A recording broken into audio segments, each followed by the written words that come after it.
So these are the 10 tips that really work for me. When I follow them all, my hair will grow up to 1 inch a month. When I'm not doing anything or not focusing on my hair, it usually grows about 1/2 inch a month. Lately, I'd say it's been going about 3/4 of an inch a month, and I'd say that's probably because I've been bleaching the root area to re-dye into my hair, but I think I'm going to be going back to my natural color soon and just focus on keeping it healthy and growing it long.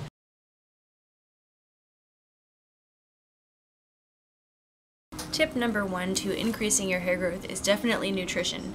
If you're getting the proper nutrition, your body is able to work as it should, and your nails and hair will grow faster, your skin will be more clear and hydrated, and everything just works and functions as it should. It's really important to get lots of fruits and vegetables, which are high in fiber and water content, and it's very important to get protein because protein is what your hair is made up of. If you're getting the proper nutrition, your body will be strong and it will be able to grow long, healthy hair for you. In addition to just your proper nutrition, you can also take some supplements that will really increase your hair growth.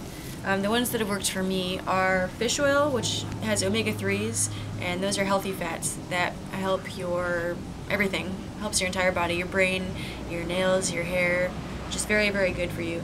And when you take omega-3s, it's also good for diminishing the bad fats out of your body. And I just got this at Trader Joe's. It was around like 10 or 12 bucks. The next supplement that I take for increasing my hair growth that really, really works is prenatal vitamins. And I know it sounds a little weird, but it really does help because it's got biotin and folic acid, which are great for really increasing your hair growth. Tip number 2, don't wash your hair every day. It's not necessary to wash your hair each day, and when you don't wash your hair, you allow your hair's natural oils, which is called sebum, to coat your hair and protect it and soften it. And sebum is very, very good for your hair. So on your non-shampoo days, when you have a little bit of that natural oil and sebum, you can take a boar bristle brush and just kind of bring the oils from the roots to the tips of your hair, and this will help protect it and keep it strong and healthy and nourish it, and it's kind of like a all-natural deep conditioning treatment. When you do have a shampoo day, I highly recommend that you use a sulfate-free shampoo. Look at the ingredients on your shampoo and make sure that it does not have ammonium lauryl sulfate. This is essentially a detergent, which is very, very harsh and stripping for your hair, and is known for its use in garages as like a garage cleaner fluid type thing, which is terrible to put on your hair. And sulfates promote hair loss over time. Also, if your hair is color treated, they really fade out color. Tip number 3. On your non-shampoo days, if you feel like you really need to clarify your hair and cleanse it, there's a trick that you can just use vinegar, like apple cider vinegar, and mix it 50-50 with water.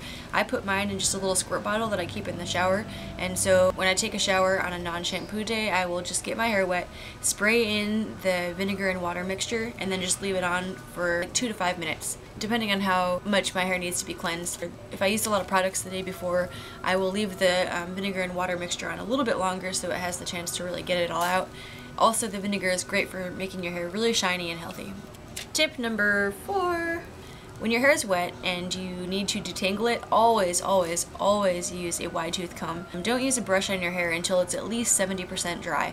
It's unnecessary to use a brush until you're trying to style your hair, so when your hair is 70 to 80% dry, that's the time then you can start to use a brush with a blow dryer or whatever. These are the wide tooth combs that I like to use. Go out and pick yourself up one if you don't have one.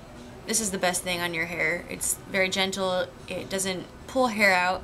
Tip number 5. When you're sleeping, it's not the best to have your hair up in a ponytail.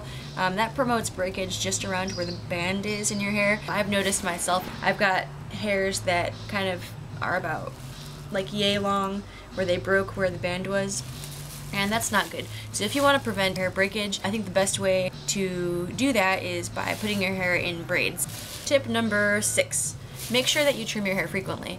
Don't let split ends become a problem, because when you get split ends, they travel up your hair just like a run in a pair of tights. Not everyone can afford to go get their hair trimmed professionally every 6 to 8 weeks, so a couple of different things you can do are either learn to do it yourself. It's really not that hard, and if you feel comfortable, it's definitely something I recommend you try. There's a lot of great videos on YouTube that show you how to do it, but if you don't feel comfortable trimming your own hair, you can always go to a local beauty school. And when you go, the teacher's job is to ensure that the student gives the guests the results that they're looking for. And so as long as you communicate exactly what you're looking for, and the teacher knows what's going on, and teacher's on board, everything should go fine, and you shouldn't be too worried. And never be afraid to speak up if you feel like something's not going the way it should. it's fine. It's your hair, so don't be afraid to say something. I mean, be nice about it, but just, you know, if they're cutting too much off, you definitely want to tell them. Don't just sit there and take it. Tip number 7, it's really great to massage your scalp with oil.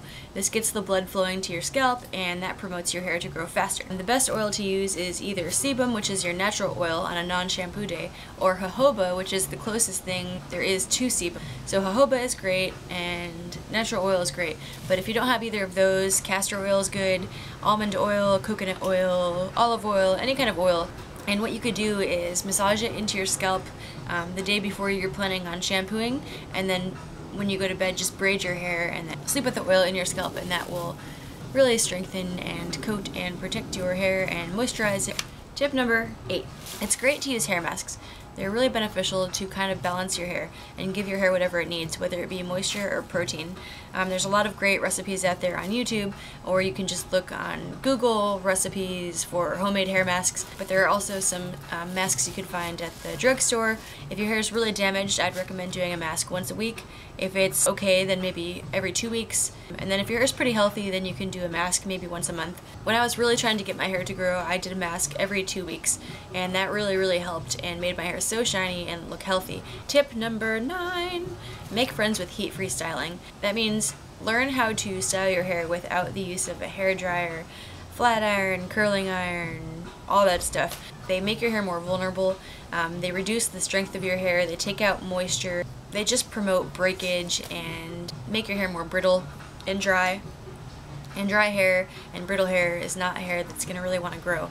Healthy hair is really going to grow much faster than damaged hair. And that also includes dyeing your hair, which I dye my hair a lot, but when you're really trying to get your hair to grow, it's best to avoid dyeing it as well. Any kind of chemical process or heat process or anything that's really going to damage it, because healthy hair is going to grow the fastest. There's a lot of great ways to style your hair without heat. You can get beach waves by using braids on damp hair and then take it out and spritz it with hairspray and kind of scrunch it up, and that will look really nice and messy and cool. Wet styling is great for getting curls or waves into your hair without any heat at all. What you would do is create the style on your wet hair, and when it's dry you take it out and your hair will stay until it's re-wet again. Tip number 10. Working out and exercising are so great for your hair growth because it really gets your blood pumping and oxygen to all parts of your body and improves your circulation. And when you have better circulation, that means that your scalp is more nourished, and as the cells are able to multiply faster, meaning your hair will grow a lot faster. So thank you so much for taking the time to watch this video, and best of luck to you with your hair growth.